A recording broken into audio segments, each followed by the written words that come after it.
those two girls saved my life. That's a very scary place to be. And you do some pretty scary things when you're at that headspace. I wasn't trying to kill myself, but I was doing reckless things where I didn't matter if I died. I used to look myself in the mirror and I hated who I was. At the end of the day, I could lose the businesses, I could lose the social media, I could lose it all. As long as I got those two girls, I don't care. Your eyes look different. You're smiling, like you're a pleasure to be around. You don't get caught in your own head. I've healed those parts of me, so now it's my turn to give back.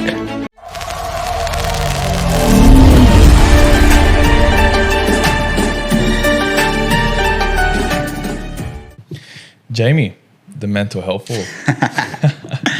How you doing? Good, mate. I'm good. How you doing?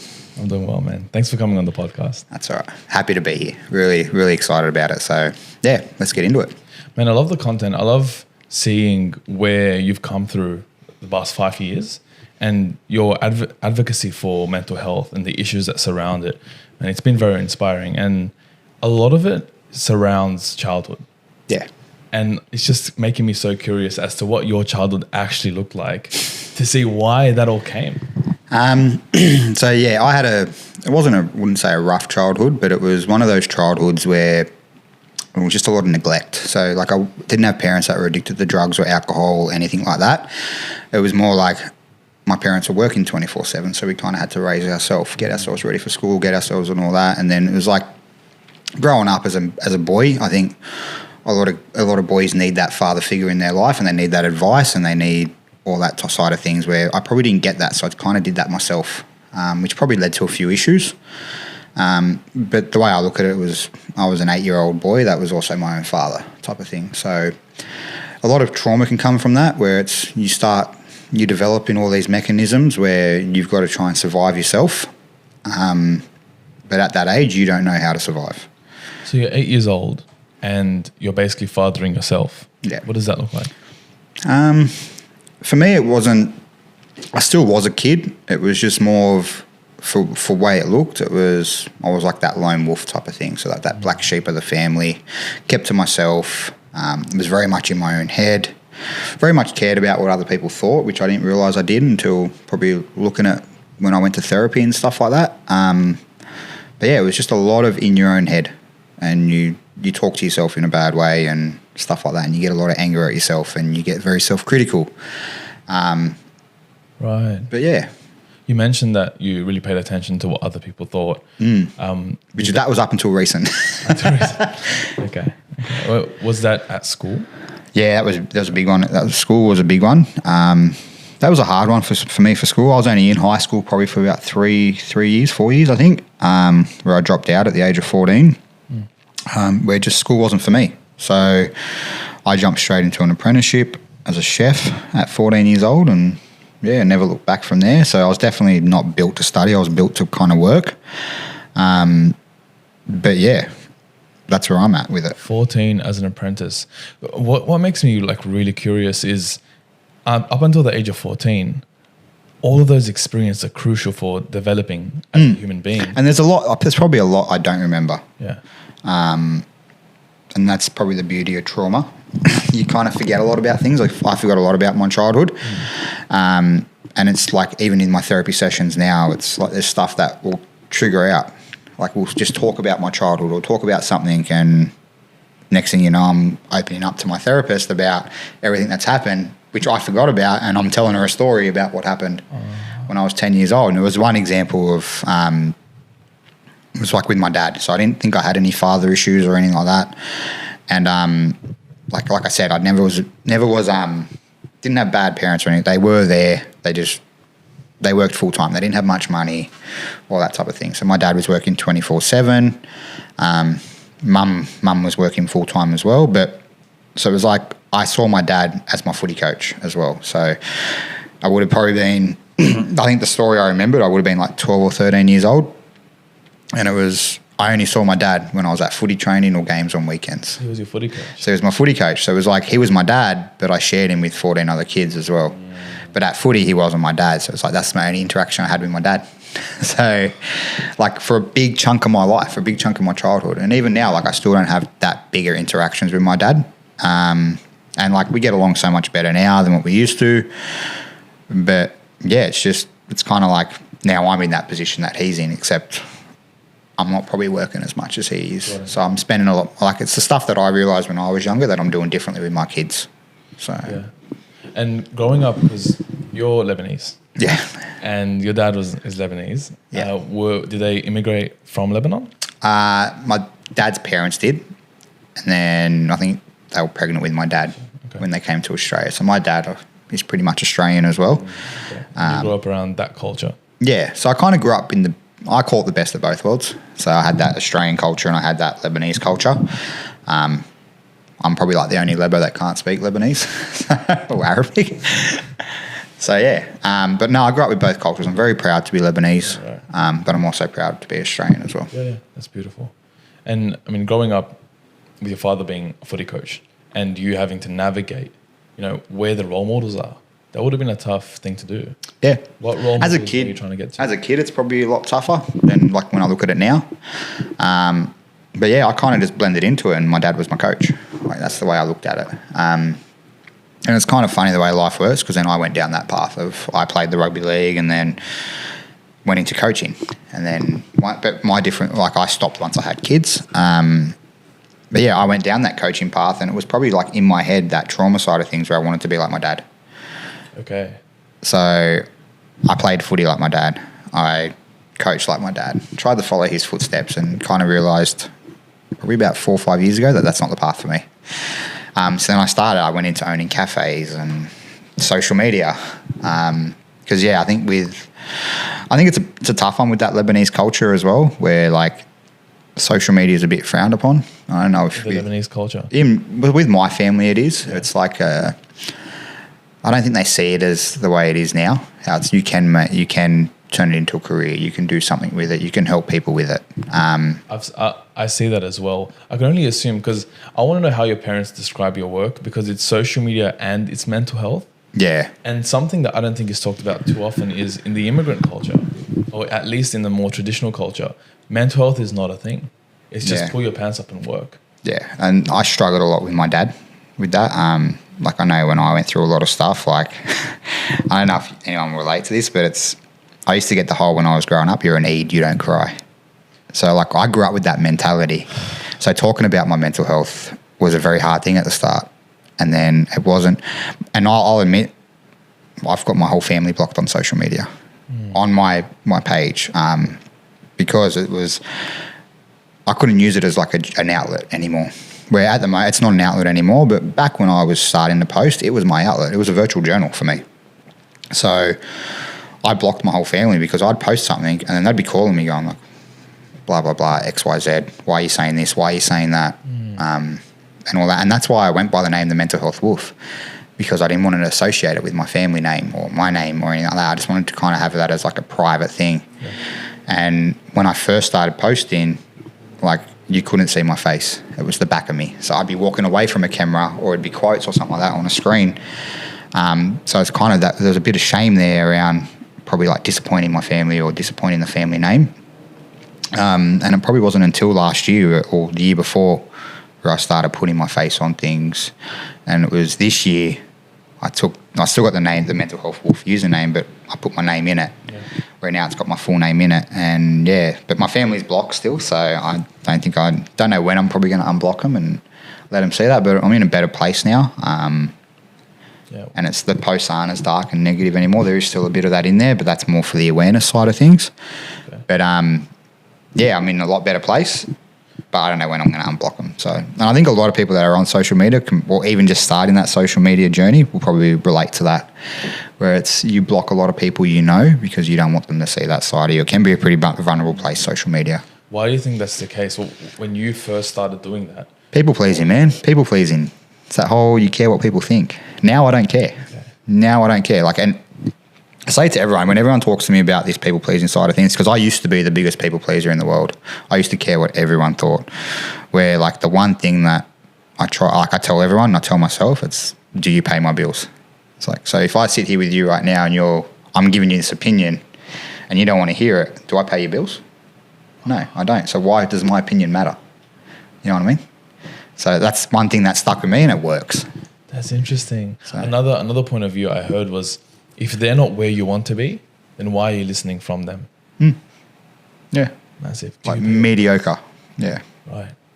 And right now, which influences do you have now in your life? I got some pretty close mates that do a lot. So probably got a good group of probably about 4 or 5 friends. Yeah.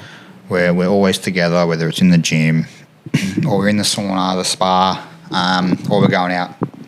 And there's probably a good balance between us all. So like one's really good with business, the other one's all about the gym.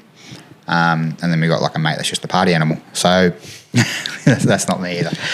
But yeah, so it's a good balance of friends, and I'm a big believer of that. If you hang out with 5 successful people, you're the 6th. And if you hang out with 6 dead, or hang out with 5 dead shits, you're the 6th. So a massive believer of your circle influences yourself. So yeah, man. And it's you look at people when they're younger, when they always talk about when they were younger, I hung out with the wrong crowd, and look at me now. And then you got to correct your ways. And that's that exact saying. You hang out with 5 people.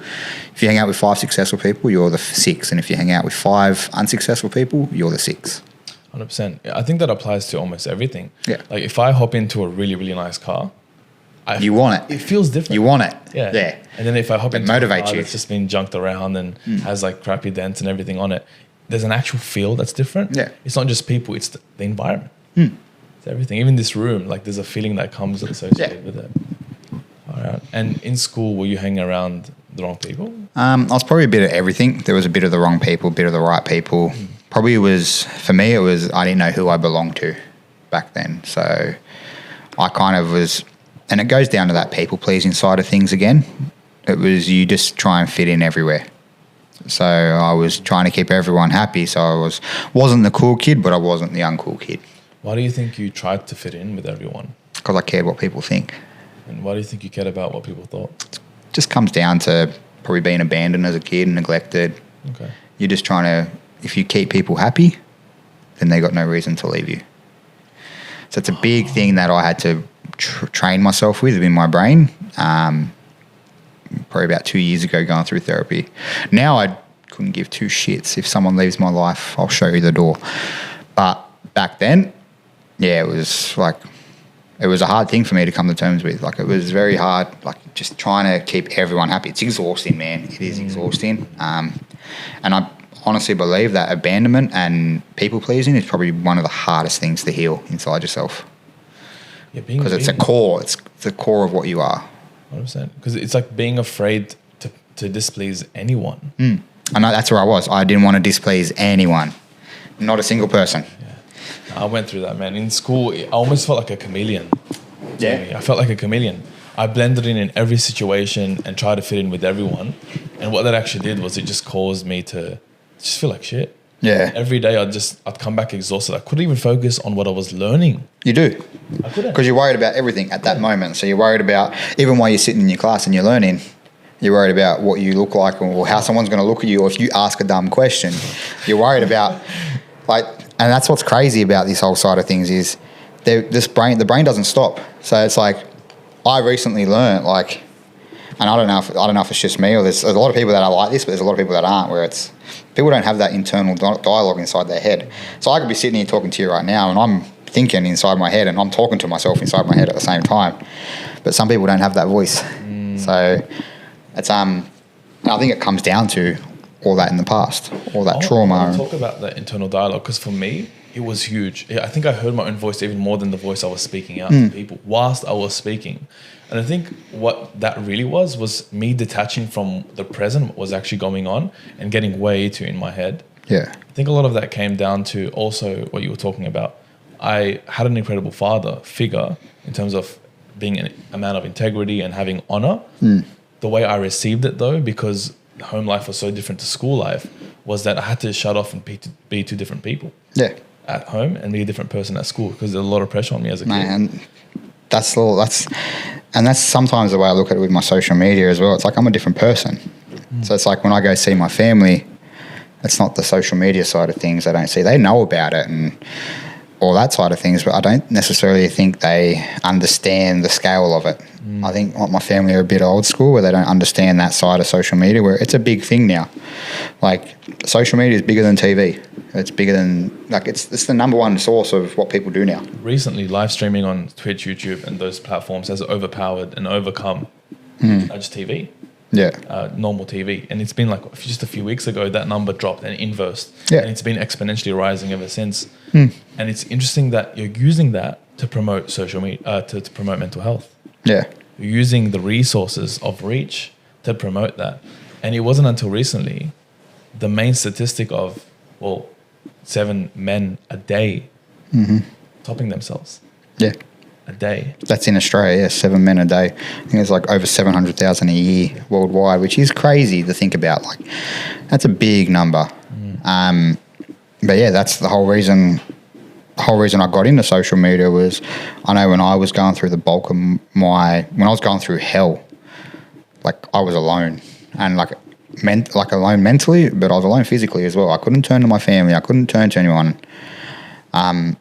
So I was alone, and social media was a way for me to express where it was, and then it's turned into the beast it is today, where it started as a virtual journal, but now it is what it is. It is what it is now, and I'm creating from a good place.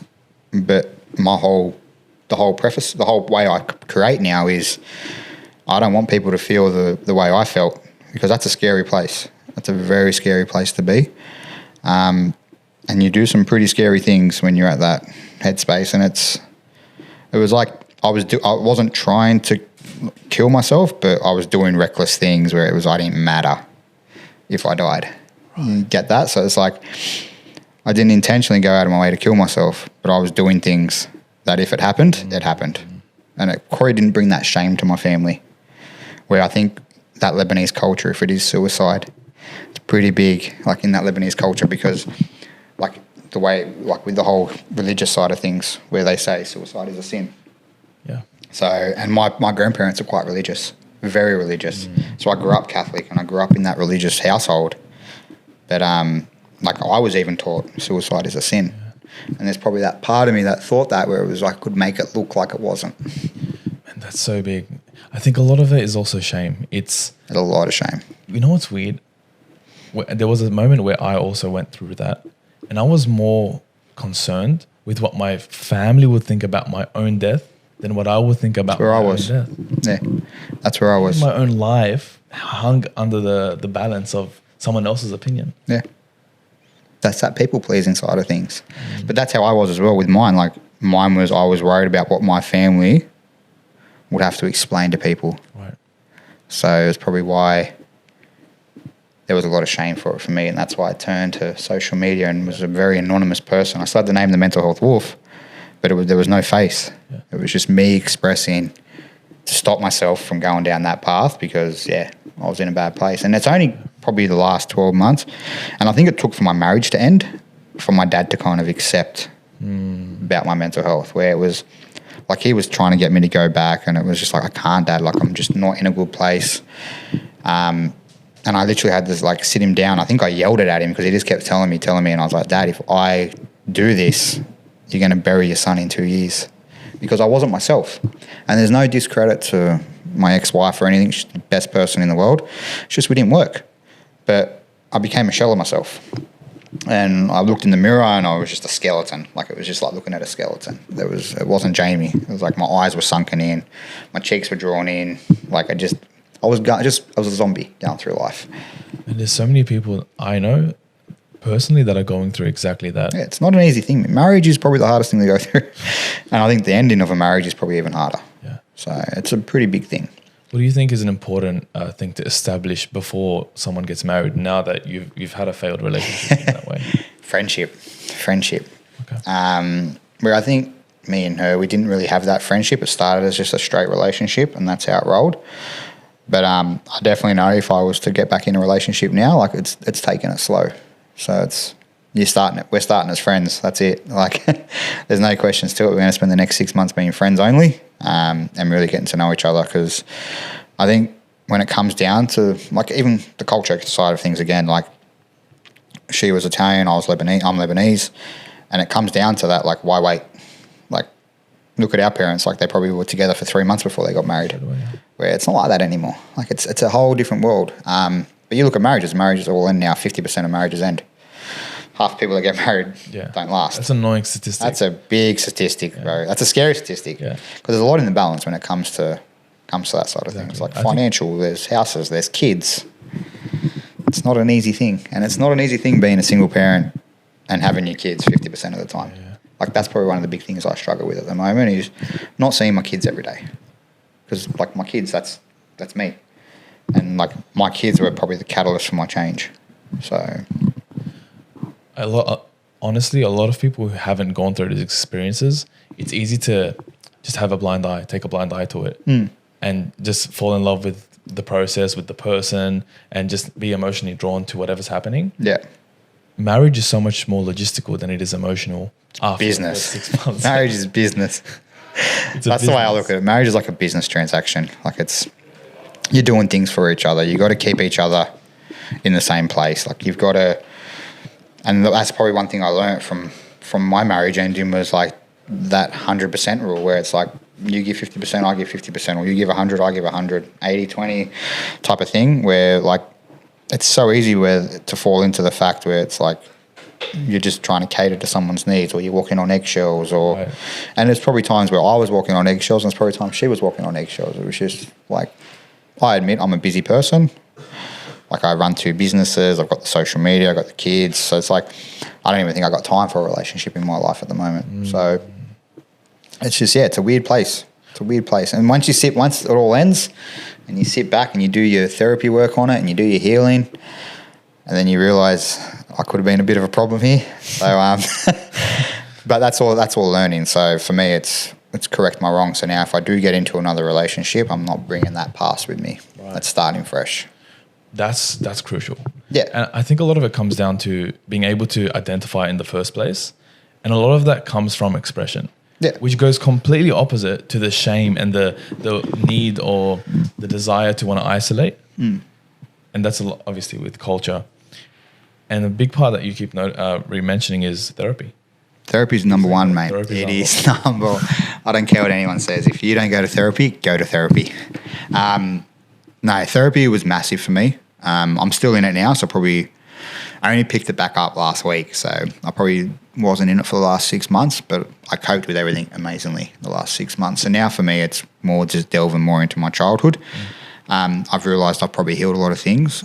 So now it's like, you know what, I'm going to go back to working on my inner child and doing all that stuff. And I think that's a big thing, inner child healing, because that's where you look at 99% of our traumas, they're from our childhood. And it's something that happens to you as a kid will then translate into all your relationships as you get older. So that abandonment, you think everyone's going to leave you when you're in a relationship, and then you become you can become a controlling person, and you think they're going to leave you, and you try to stop them from leaving you. That's all comes from your childhood, and you don't realize how much does come from your childhood. Everything stems from your childhood. It's where the roots are. Yeah, I want to talk more about that. How do you delve into the childhood, and how do you go back into those traumas without living in the past and moving forward? That's a hard thing. That's definitely hard. For me, it was every session I had and delving into my childhood, I delved into my past and I relived that moment. So for me, I know when I have therapy now and I delve into my childhood, I isolate myself for 72 hours from everyone, because my body, my mind, everything is processing what I've spoken about. And it's like I'm reliving it and then I'm releasing it from my body. So it's kind of like you got to after a session, I know after every session, I don't feel myself.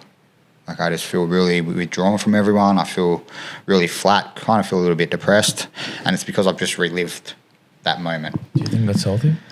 I think it is, because you've got to process it. You got to process it, but then you've got better coping mechanisms now than what you had as a child. So you can process it, and you know what, you acknowledge it, you accept the fact that it's happened, then you forgive yourself, and then you move on. Yeah. So for me, it's like if I look at my childhood and stuff that happened, I will then process it, and then I kind of accept that it's happened, and then I do the work. So it's now that I've got better, I'm not a people pleaser anymore, and I haven't got those issues of abandonment, and I've healed all that. it comes from a different place now. So the healing comes from a different place. So I'm not beating myself up after every session. Yeah, I'll isolate and I'll get down and dark about it, but then I move on from it. So, but as long as you've healed a lot of those, like the inner child healing comes from a lot. The inner child healing, that does work. How do I say it? The inner child healing helps so much when it comes to your normal healing. So say a relationship ends, you heal that inner child. Well, you do inner child healing, it starts to heal all those other things, and it's like a domino effect. You might feel like it's not working or anything like that, but then one day something clicks, and then it does work. So the way I translate that is it's reps. It is. It's building that muscle. Yeah, it's like going to the gym. It's like going to the gym. Yeah, the more you work on something, the easier it becomes. I've noticed you've been going to the gym recently. Yeah.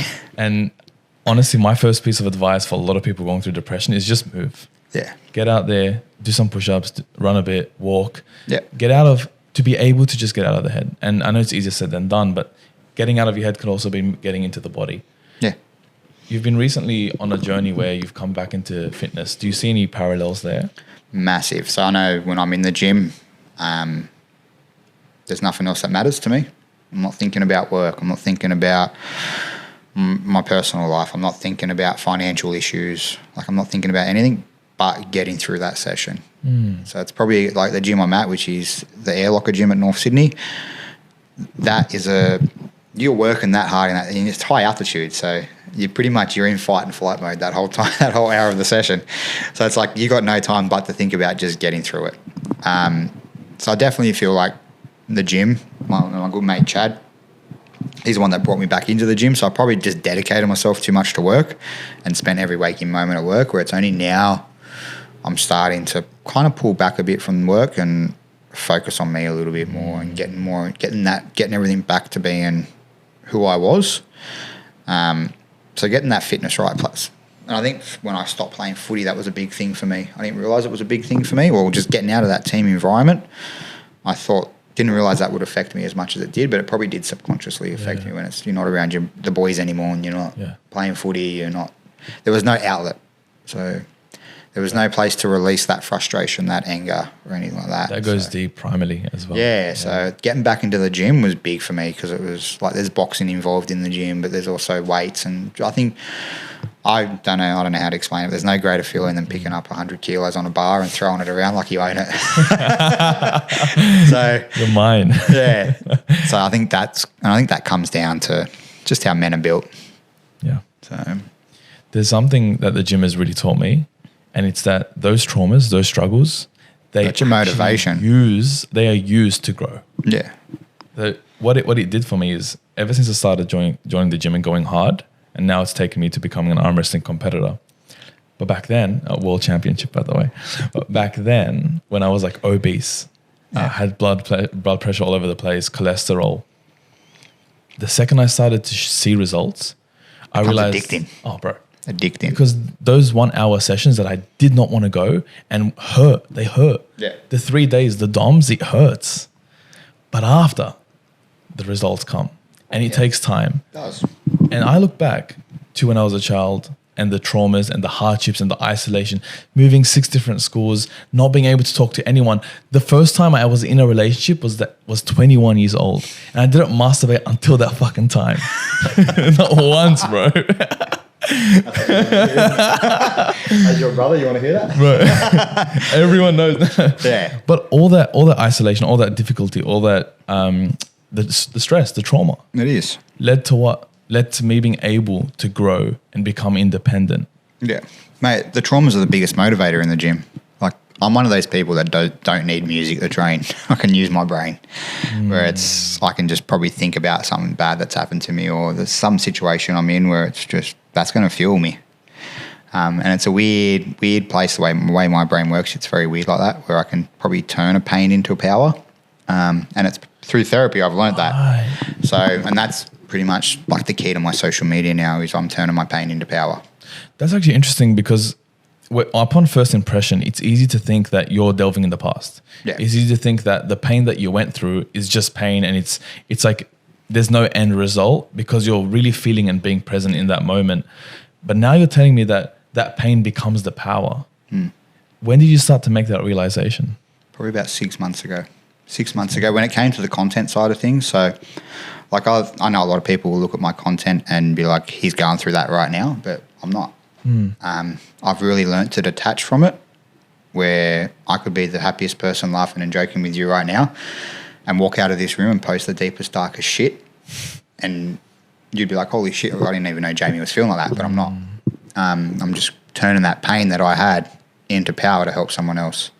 And I get messages all the time and comments all the time saying like I've saved their life, where like that's when you get those messages, like it's kind of like you have to sit back and be like, holy shit, like I've just helped someone. And that's what it comes down to. Social media and your face is in it and you get likes and you get comments and all that, but at the end of the day, like you're helping someone.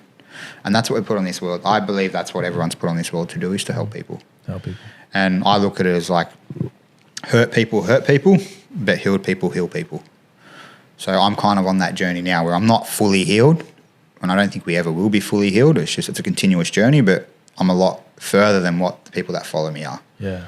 So now I'm using what I've learned to help them. And I think posting that deep and dark stuff and people go like, holy shit, that's me right now. I think that alone is enough to help people. Like, so if all it takes is just to feel seen, feel heard. And I think that is a power in itself. Because I know with me, if I feel seen and I feel healed, I feel heard, then that helps me in myself. That helps me with my healing. So I think if someone can just relate to something, they can share it, they can comment on it, they just feel like they've been heard. Yeah. And they know they're not alone in this journey. A recent study was run by actually multiple universities, and this is repeated results that have happened through multiple studies through time, that mentioned that the number one thought that goes through someone who wants to commit suicide is that they're irrelevant. They're not worthy. You're alone, you're not worthy, you're irrelevant, you don't matter. It's complete opposite. Sorry. But yeah, it's the complete opposite. Like I truly believe anyone that's going down this path and they're in probably hell, that's probably the most compassionate people you'll ever meet. Like they're the ones that will put themselves over you.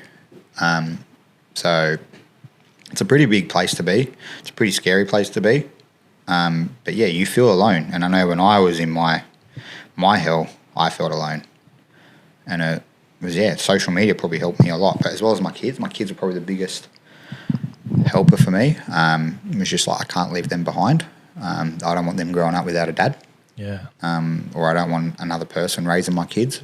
Where like, I think that comes down to culture again. Like you're very prideful of your kids as when you're in, and I think that's any culture really. I think any parent's really prideful of their kids, and you do anything to protect them.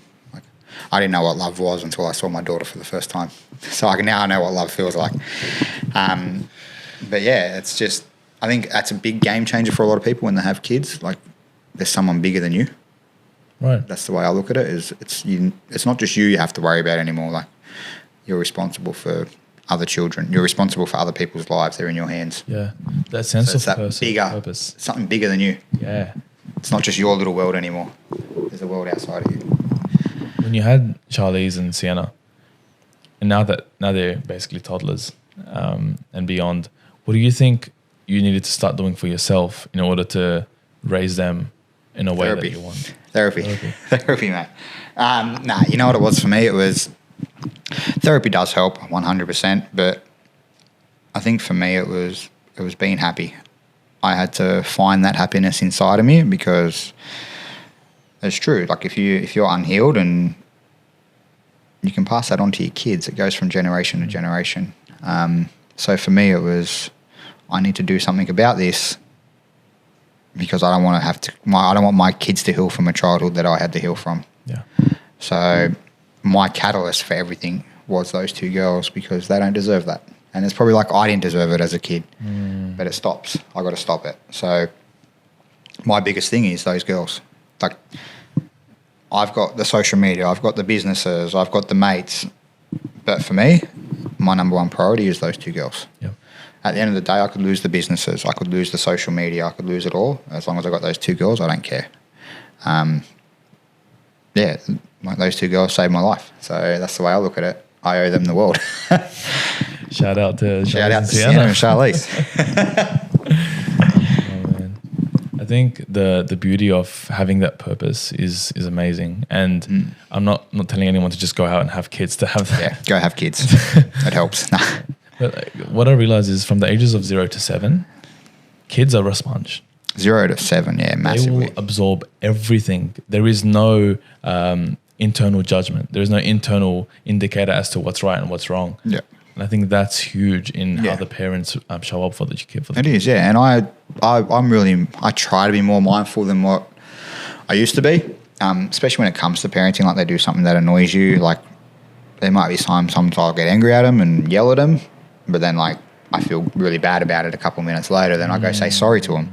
So I think that's a big part of it as well, is like I take accountability for it. So if I do get angry at them for doing something, then I'll say sorry and tell them I love them and give them a hug, because I think that goes a long way. Yeah. Instead of just feeling like you're the blame for everything. So it's kind of, I'm doing things differently than what I had as a child. Yeah. So what do you think is the middle ground between really giving them that unconditional love and showing them that they got to earn and really work for what they want? I think constantly, for me, there is no middle ground. It's completely different.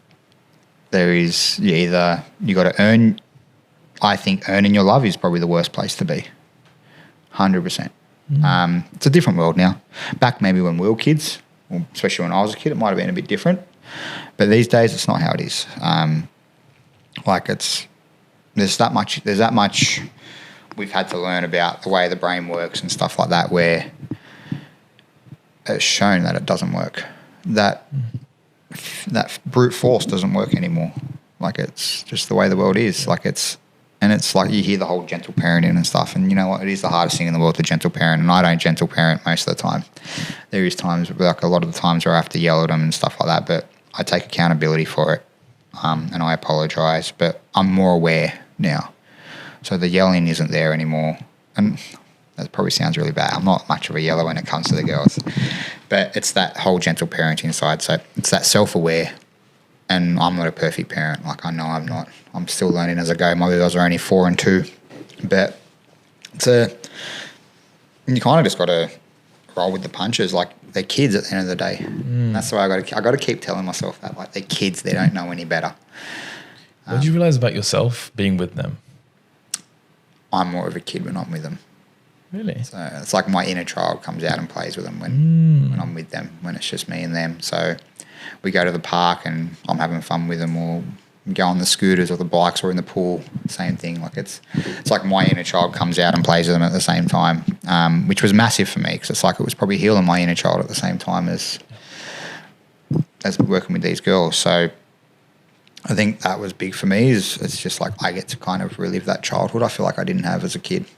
So it's giving my kids everything I didn't have as a child.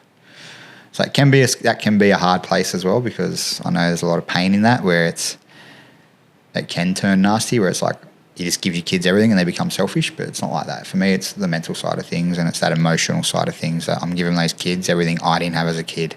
So it's not materialistic, it's the emotional side of things. So they can be full emotionally to make the right decisions materialistically. Yeah.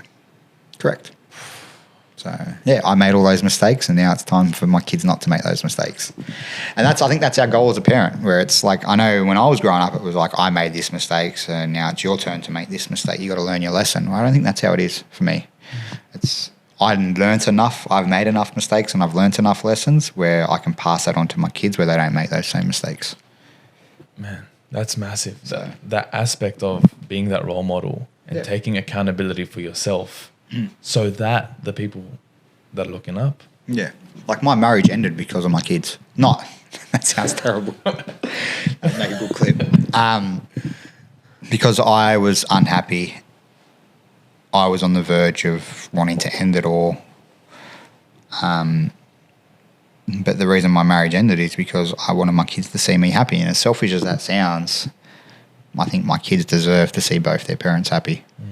So our marriage had to end. Like, it was, I honestly believe if I didn't end the marriage, then it wouldn't have happened, and we're probably both going to be unhappy. And I'm a massive believer of 2 happy homes is better than a toxic home. So, yeah, the marriage ended because I want my kids to grow up happy. I want my kids to see their parents happy, because we both weren't happy, and I know that.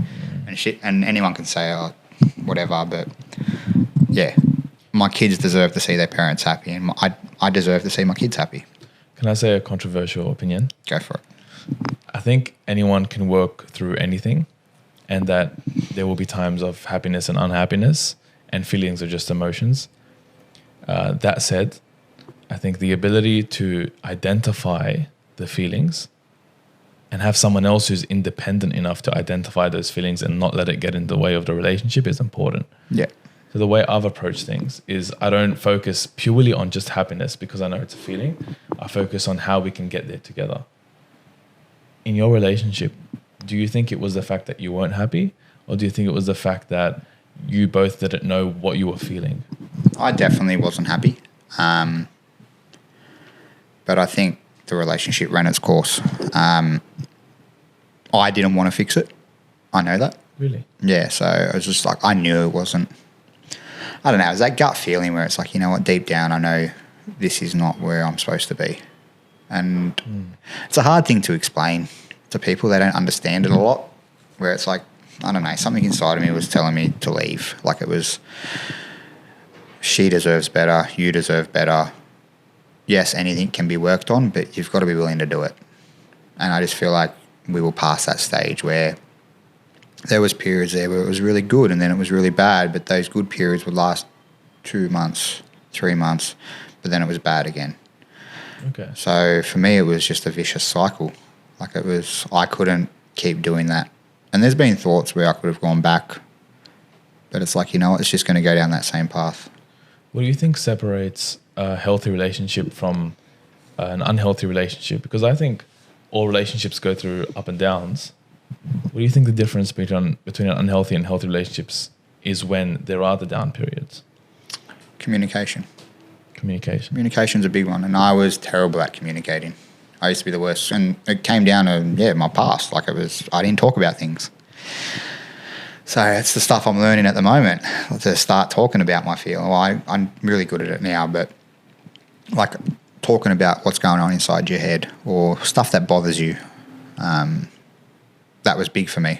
Like when I learned all that stuff in therapy and all that side of things. But friendship is number one, I think. I think you need to have a friendship there, because when the love fails, you've got the friendship. I didn't have that friendship. Right. Mine was purely a relationship. I feel like it never had a friendship stage. It just went straight from we met into a relationship, into marriage, into kids, businesses, so forth, and then it kind of just came to a head. Everything was done rushed. Everything was done quick. So I truly, and I think I said at the start, where like my next relationship, there's 6 months of friendship there before there's a relationship, or 3 months of friendship, I should probably say. You want to get to know the person. You want to be that friend with them. And that's just me and my opinion of what I think I need to do next when it comes to that side of things. I don't see myself getting into a relationship for a long time. I'm in that stage now. I'm in that era of my life where it's focusing on me and focusing on the businesses and my social media and building that empire. So that's where I'm at the moment. I think having a partner is probably going to get in the way of that for me. I'm in my selfish girl era. Selfish girl. So having that friendship, being able to communicate, that's the thing. For me, yeah, that's my personal opinion on how I see things for myself going forward. I think that's extremely important. I ultimately know that when I started to at least first name what I was feeling, to be able to express it, that was big. Yeah. Because what I don't know, I can't express. No, exactly. And I feel like it's like someone's choking me. Yeah. I feel claustrophobic. And I believe that's the biggest part of healing, is that digging deep inside yourself. I don't think anyone really talks about how scary healing is, like the actual healing of it itself, because you're going inside yourself and you're digging out the deepest and darkest parts from your childhood, from your relationships, from the stuff that you don't talk about. Yeah. You're digging them out, you're unpacking them, and then you've got to sort through them, and then you've got to heal them, and then you've got to repack them. You've got to accept it, and you've got to move on, and you've got to do that. Yeah. So I think it's a scary thing. Like healing your heart, healing your inner child, healing all that stuff is probably the hardest thing you'll ever go through, but it's the most worthy journey you'll ever go through. Yeah. This is a bit of an arm wrestling analogy. When a scar or an injury takes place, in order for it to heal and grow stronger, it first needs to be detoxified. Yeah. The bacteria has to be removed. And the way I refer to trauma and negatively taken past experiences is, in order to actually heal and move forward, there needs to be a period where the stuff that lingered around, that were inflaming and infecting, has to go. And I think that's the most painful period. It's removing the bacteria in order to grow. Yeah. And that's the same as healing, mate. It's the emotional healing side of it too. Like, removing the bacteria, you're removing the toxic people out of your life. You're removing the people that no longer serve you in your life. Like, if you keep staying where you are, you're not going to change anything. And that was big for me. I needed to learn. I probably needed to learn to be alone too for a lot of that period. Like, I was probably never been alone. Like, lived with my parents, and then I got married and lived with my wife, and that was it. So it's like, at 34 years old, I lived alone. I was alone for the first time in my life. You know what I mean? Like, when it comes to, not mentally, but like physically, I was alone, like in a house. I hated myself. Like, there's that whole thing where you got to talk nice about yourself, and it's like, if I look at you, it's like, I would never say anything bad about you. I'd never say anything bad about you to your face, that type of thing. And then it's like, but I used to say it about myself. I used to look myself in the mirror and I hated who I was. Hated it.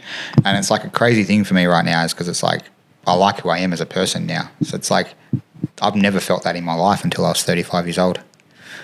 What do you think changed? Healing it. I healed those parts of me that I needed to heal. So my abandonment, I healed. There was a lot of, like, just out of mind blank. But yeah, like, I healed that abandonment side of me, which was massive. Like, I've always felt abandoned everywhere. Like, and I still probably have parts of it. Like, say, even with friends, like, you won't get invited to something. That abandonment comes out. Like, it comes out. And I'm probably getting better with that side of it. But there's still stuff I need to work on when it comes to the abandonment. But I think in relationships, I've healed that abandonment side, because now it's like, I don't really care. I don't really care if someone wants to leave my life. But it's just, it all comes down to that. If you abandonment's massive. I think that's the hardest thing to heal. I went through it. And whether, like, anyone who thinks they haven't been, there's some form of abandonment in everyone's life. If you had to talk to your 34-year-old self who was facing that, 32? With the... When you first moved out on... 34. It was last year, yeah. 34. Yeah, started last year. Really? Okay. Yeah, this is all came to a head. It was the catalyst, the start of last year. So it's been a crazy journey, 1.5 years or 2 years. I think it's 2 years now. Where, it's all those changes took place. It's been pretty rapid. Yeah. It's been pretty rapid, but I isolated myself a lot. I know, like, and you ask any of my friends, I literally went ghost for 12 months. And I spent 12 months at work. I worked 7 days a week, 15 hours a day, and then I was doing therapy on top of that, and I was living alone, and I was getting comfortable in my own skin. So I had to isolate myself, and it was just, it's what worked for me. It might not work for everyone else, but what worked for me was I had to isolate myself for a period of time there to learn to love me for the first time in my life.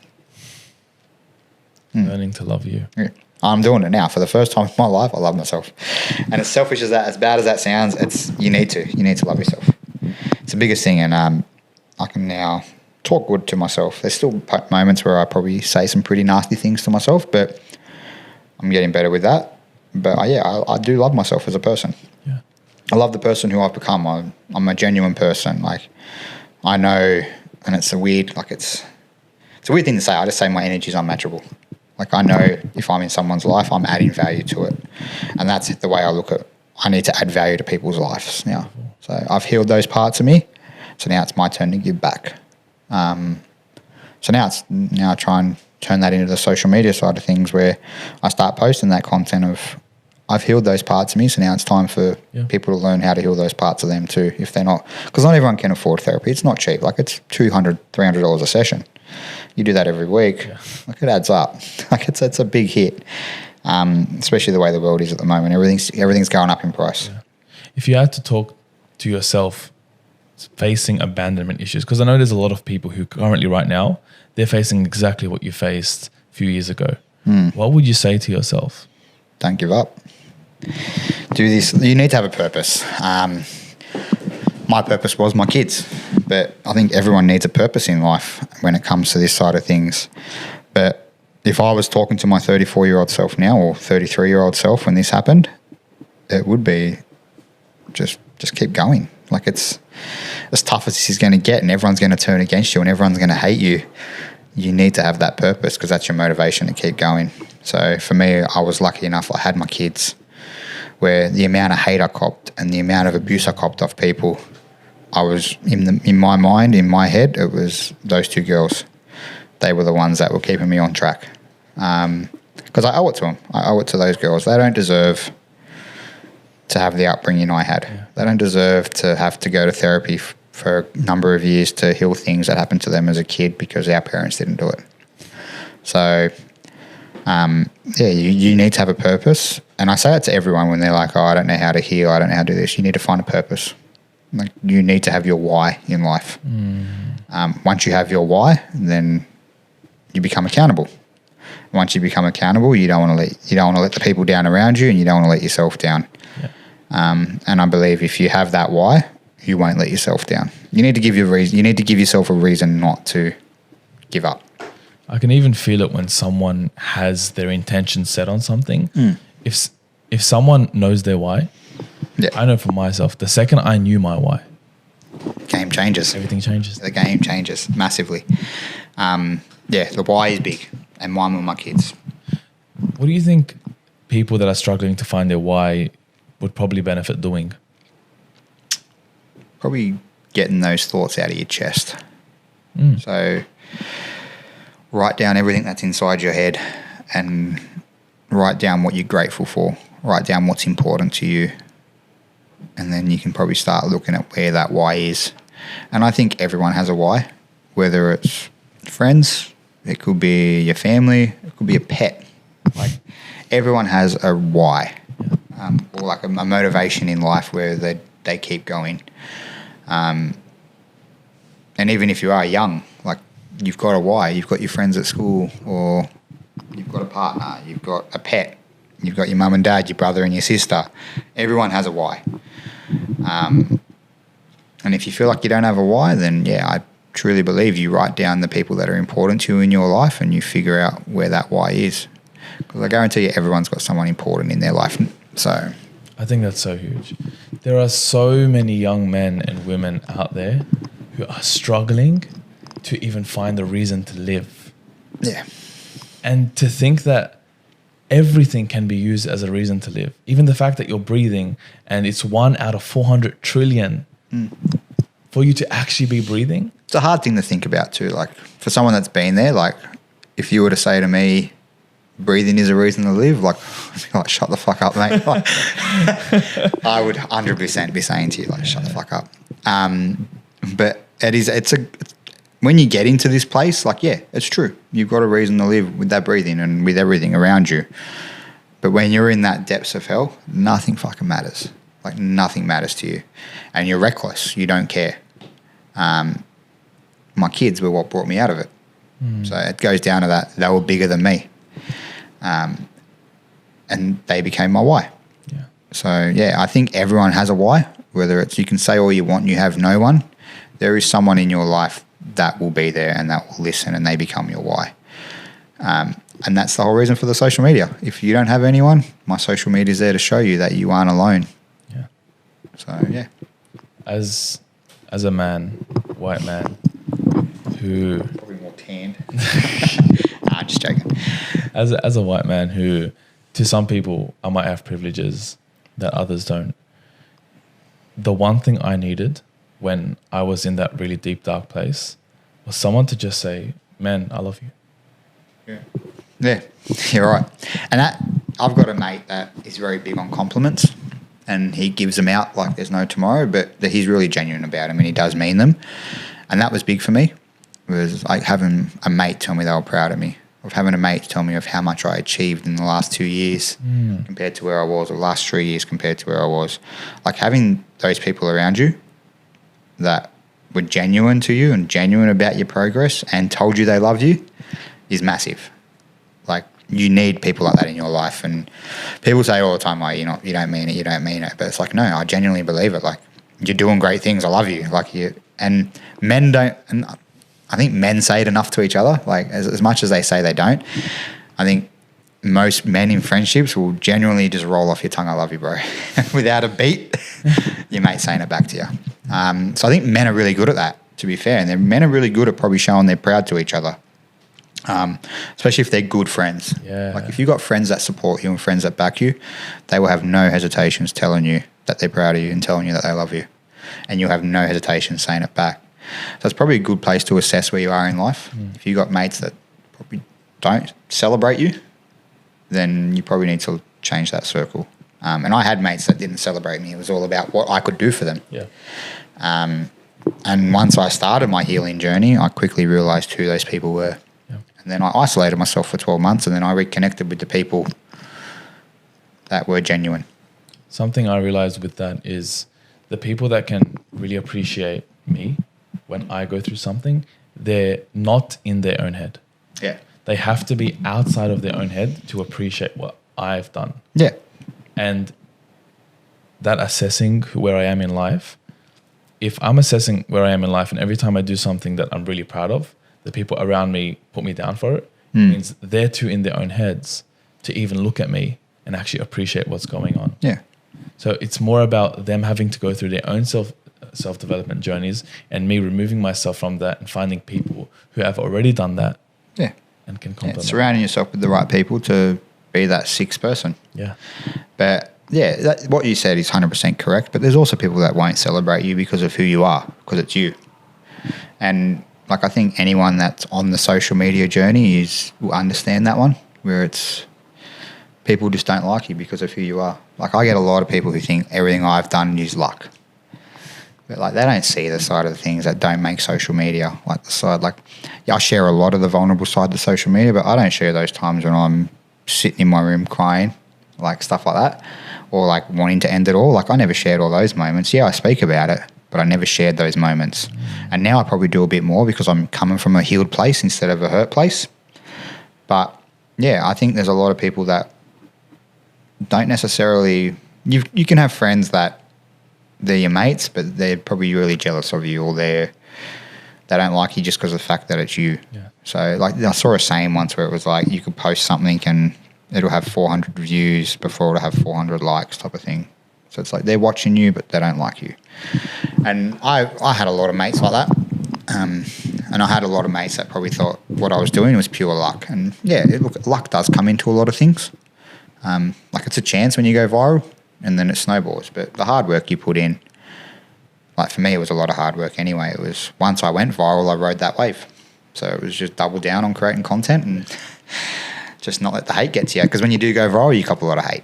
Yeah. So, and that's the stuff you got to separate yourself from. And that's where I've learned to detach from the content. So you tell me whatever you want. I don't care. People can hate on me all they want. But yeah, at the end of the day, I'm doing it for the people that are benefiting from it and the people that it's saving. And now it's helping a lot of people, bro. Yeah, which is crazy to think. Like just a little boy from Western Sydney is helping people. And all of it's because you've been able to express something that's hard to talk about. Yeah. I get it. Yeah. It's I don't know why. I've never had that issue. Like I do isolate myself when I go through a bit of shit, but I've never had that issue of being vulnerable. And I think the social media side, I've never had that issue because I still see it as a way of expressing myself. Yeah. Even though I'm not coming from a place of hurt anymore, I'm still expressing myself. I'll still share stories if I'm in a mood and I'm not feeling the best. I'll still share stories that I relate to. But yeah, like it's a weird place. It's a weird place to come from. I think it's not necessarily talked about where when someone's going through shit, they tend to isolate. Yeah, I do. That's probably my worst trait about me. Like I put my hand up. I'm the number one person that does that. I will isolate myself like there's no tomorrow, and I turn my phone off. I won't talk to anyone. Or if I don't turn my phone off, I'll still post content. Yeah. Not respond to comments. Not respond to messages. Not respond to text messages. No phone call. I don't respond to anyone.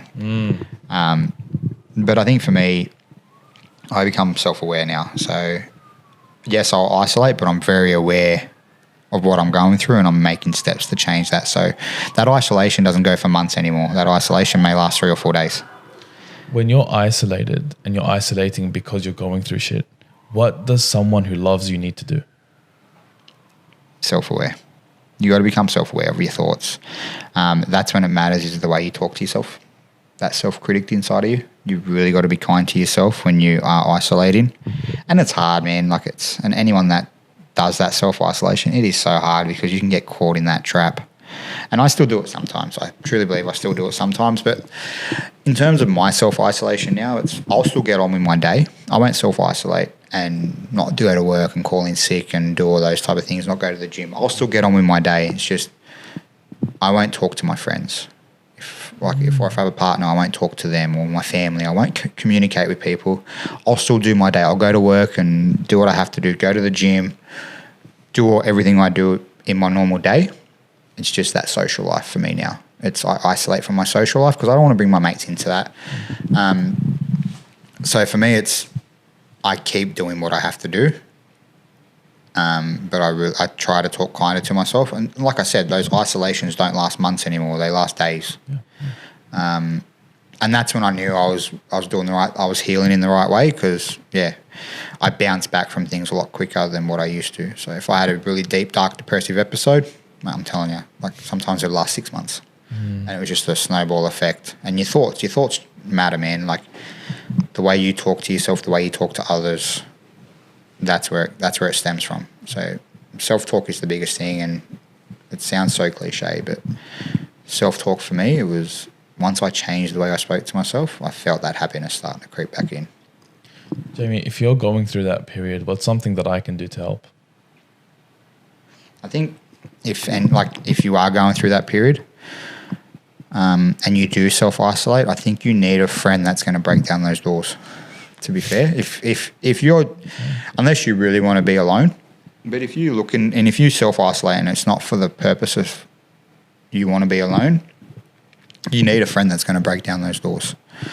But for me, I had that friend that broke down those doors, but he didn't say anything. He just sat there with me, and we sat there in silence. Like we didn't say a word to each other. He probably knew what was going on, and it was just like we had a communication probably inside our heads. But it was just having someone there to know you weren't alone. And I think I was probably a detriment to myself when my marriage ended and everything. I self-isolated, where I kicked everyone out of my life. But it was probably purely for the fact I was copping a lot of hate from families and stuff like that. But I wish I had someone there. I wish I did things differently when it comes to that healing side of things from the marriage, because I probably would be a lot further along now than what I am. But I feel like just having someone there is all you need.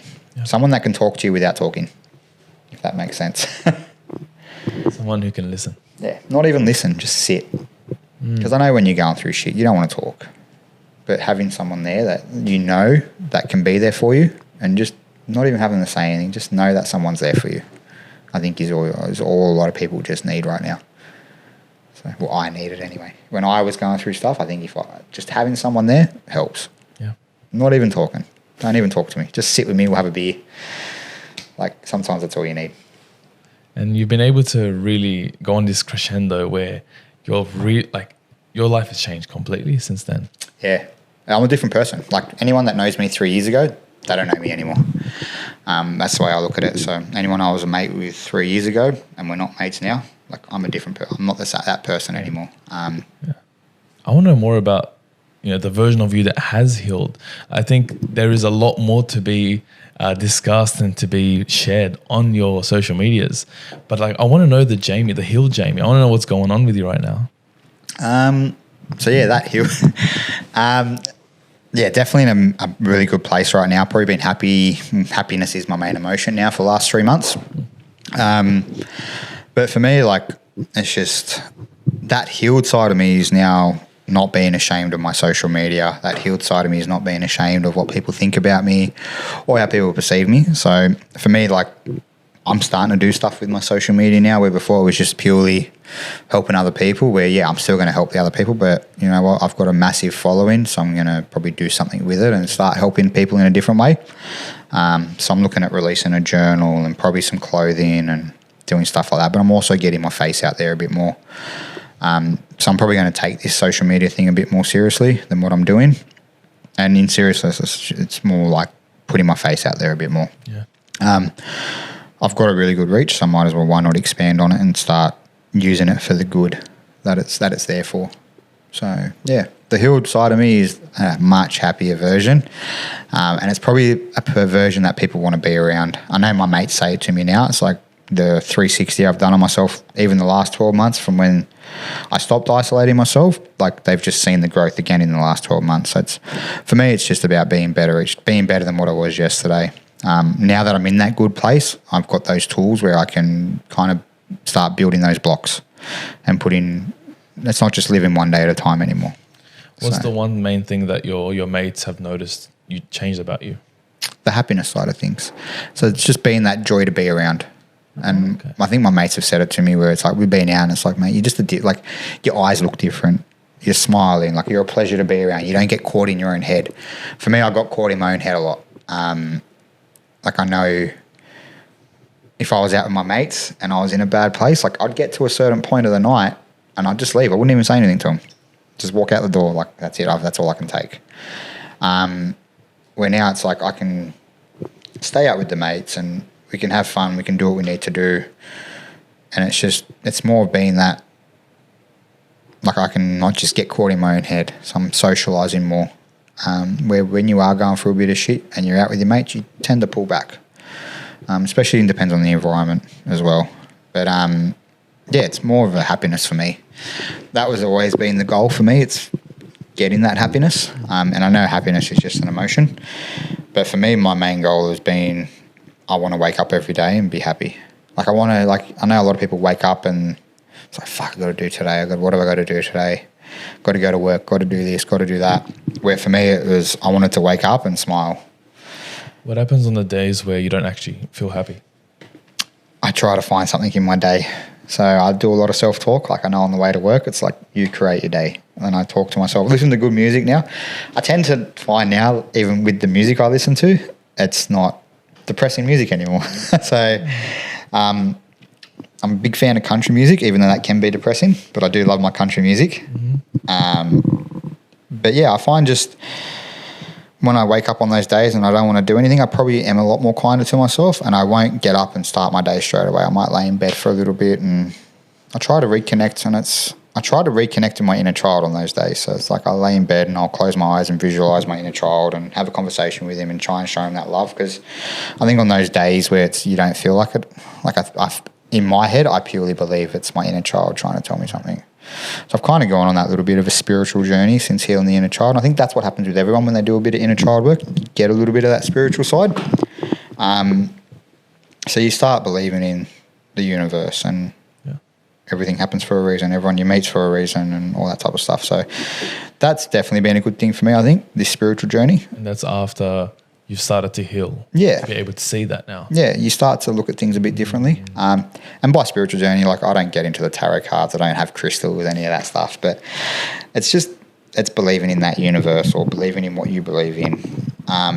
Something bigger than yourself. Something bigger than yourself. And then it's just, I look at things now and it's like everything happens for a reason. Everyone you meet in your life is for a reason. Like even myself and you right now, we've met for a reason, whether it's the podcast or whether we do something else. Like we meet for a reason. And every interaction you have with someone, it's for a reason. So the way I look at it anyway, it's anyone I meet in person now is for a reason. So even if I'm out with my mates and I meet someone randomly, I've met them for a reason. There's something that they're going to show me, something I'm going to learn from them. You know what's big about that? That's completely inverse to what you said before about not having a purpose and wanting to commit suicide. Because if now you're saying that every small thing that happens is for a reason and there's a purpose behind every small thing that happens to you, that's the complete opposite talk to someone who says nothing means anything at all. It's that shift in the journey. So that's where I know I'm in a good place now. It's because I find the joy in little things. I can find joy in any moment of my day. Like even if someone just makes me laugh through the day, I can use that as a little bit of inspiration. And it's crazy to think because like I was a person that tried killing themselves and I was a person that went down that path and I was a person that didn't see anything in life. I saw the darkness in everything. Like I felt like I was a dark person and now it's the opposite. And I think even my mates say it and I say it myself, my eyes have changed. Like my eyes are now a lighter brown; they're not a dark brown anymore. So that's like eyes are the window to the soul. But yeah, it's. I truly believe every single person in your life, there's a reason for meeting them, and there's a lesson in everything. There's a lesson to be learned. And I now probably say to myself when I meet someone for the first time, it's like, okay, what are they going to teach me? What am I going to learn out of this? So yeah, it's a for me it was it's a hard thing to think about because I was so different 12 months ago. I was still in a bit of a dark place 12 months ago, but I was a lot better than what I was. So it was like progress. Okay. And then it's like now I'm at that stage where I've come out of that and I can look back on it from a different place now. Yeah. What do you think is the one biggest lesson you had to learn to be able to get that progress?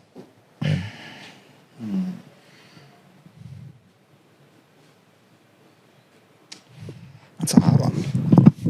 There's a lot of lessons in my life when it came to this. I think it was having faith.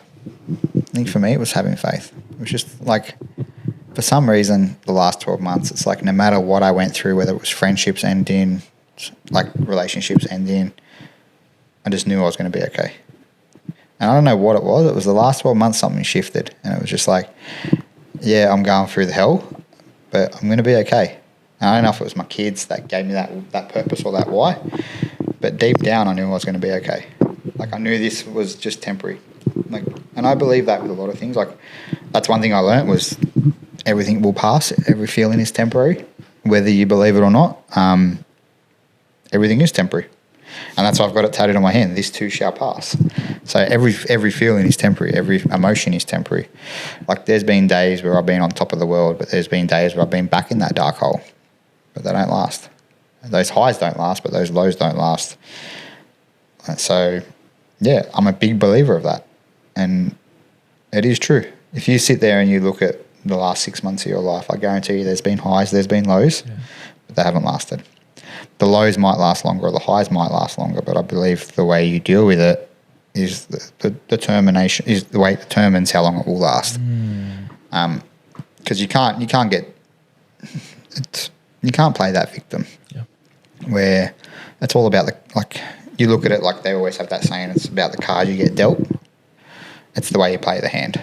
So you can get dealt a shitty set of cards for this last 6 months, and that's your hand for the next 6 months. It's the way you play that hand is going to determine the next 6 months of your life. What do you do about it? Just get on with it. There's no other way. Like it sounds so simple, but it is. Like you just got to get on with it, and you just got to go, you know what? Yeah, life fucking sucks right now, but it's temporary because I'm going to get through it. Like I know I'm going to get through it. Anything that is thrown at me right now, for some reason, I know I'm going to get through it. That's inspiring because you're not coming from a place where you've neglected everything that's happened to you. The past 5 years, you've actually lent into that pain. Yeah. I turned that pain became my power. Like that's big for me. So it's now turning that pain into purpose for me. So and that purpose is helping other people go through what they're going through. And probably like this right now is probably good for me as well because people don't hear this side of me. It's a different side they don't hear. They hear a lot of the vulnerable side of me on social media, where now I'm probably talking more about that mindset side of things. But I lent straight into my pain. It held me up for a long time. It did hold me up, and it became my identity for a long time, my pain. Like it was a hard thing for me to do, was create content outside of that pain, because I felt that pain was who I was. Yeah. And I felt like that was who I was going to be for the rest of my life. Just a sad content creator. But I'm definitely changing that now, and I'm showing that brighter side of things, and I'm showing more of my social life on social media, and I'm starting to show the fun side of life. I lose a lot of followers from it, but I'll probably gain a lot of followers from it because they see that other side of it as well. So it's a balance. I'm trying to balance it all, and I'm still going to post some deep and dark stuff because people need it. Yeah. So I'm not just going to completely change everything to happiness, but people do need that side of things. But I think the main thing for me is I've detached from it, and I can now use that to help other people. And about changing things and moving towards the future that you want, if you were to really forecast yourself to the day that, as you know, as sad as it sounds, you die, what do you think you want to be remembered for?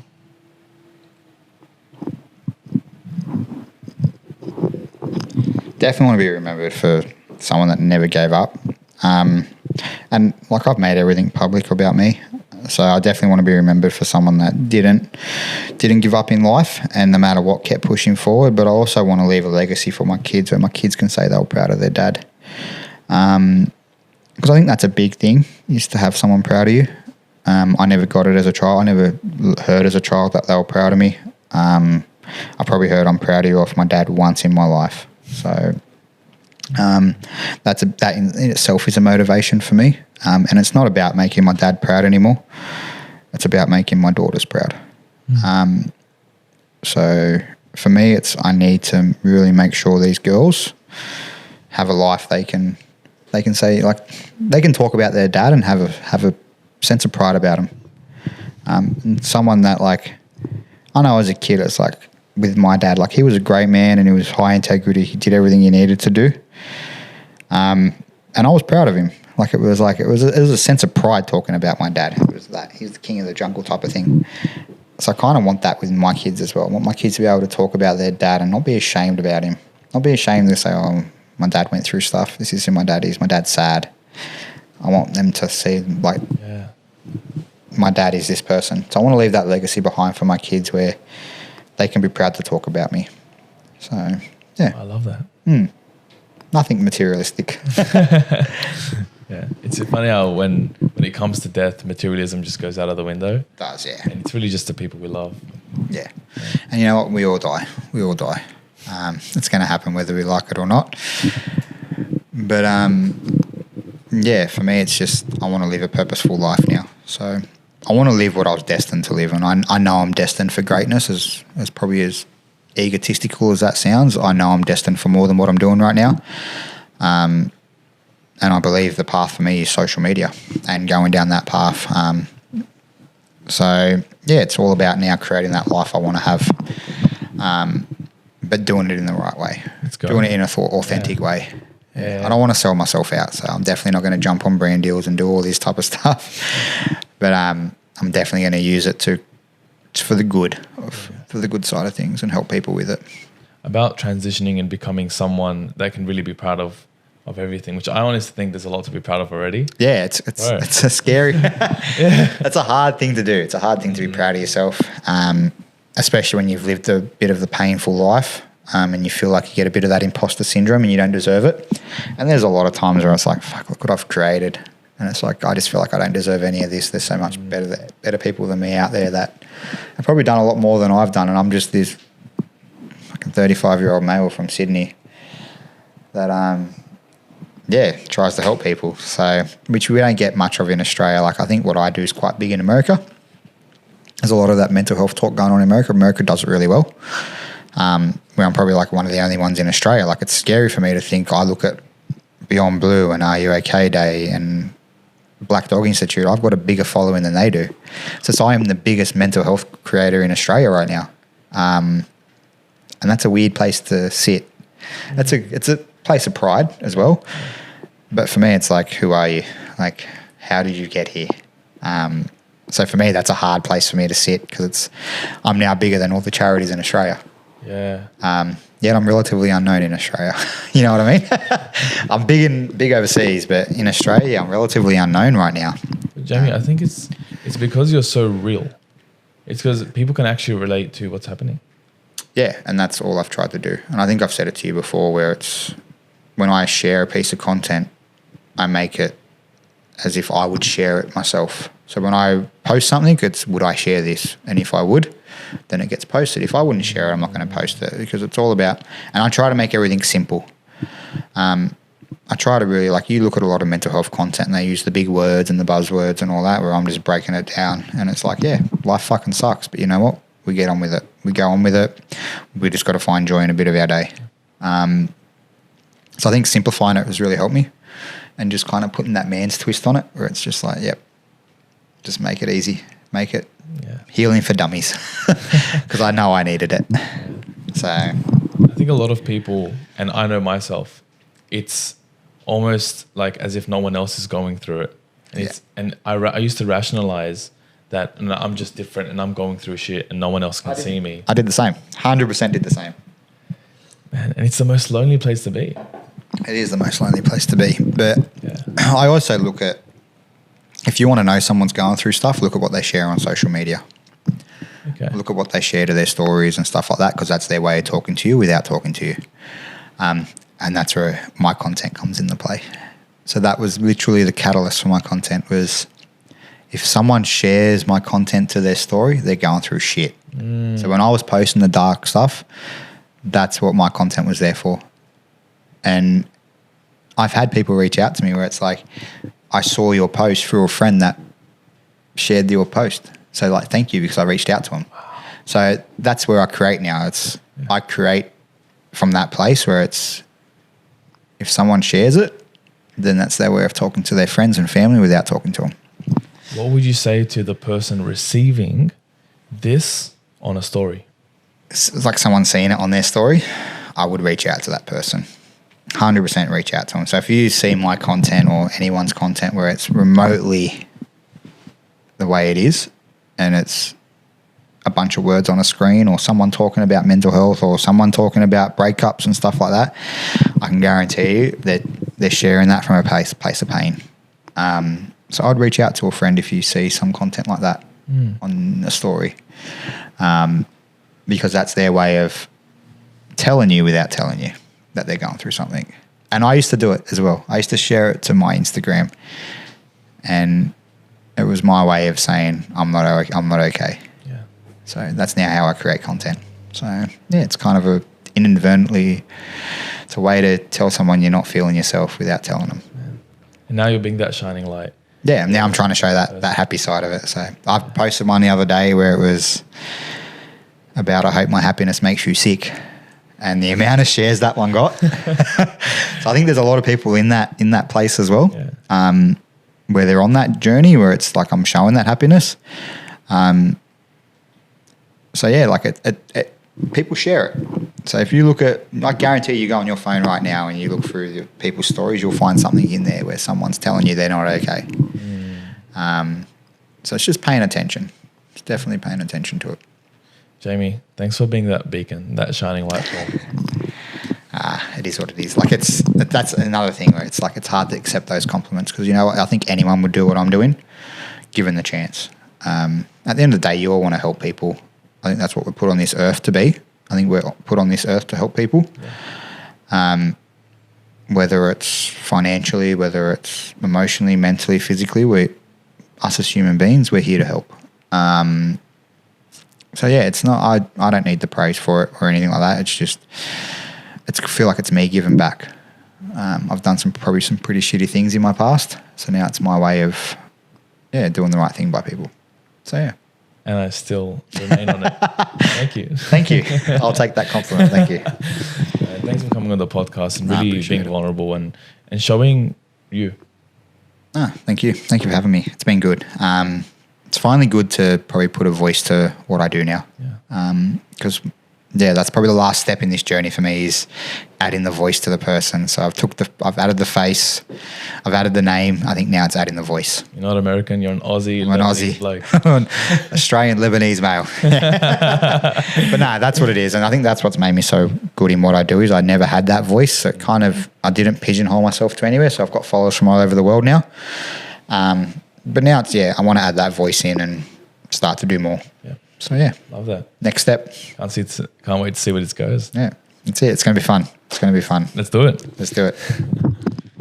Whoa. That was crazy. That conversation was good. If you enjoyed it as much as I do, be sure to go check out more on Instagram, YouTube, and the rest of it, because that was a conversation. Until next time, be sure to connect with Honor.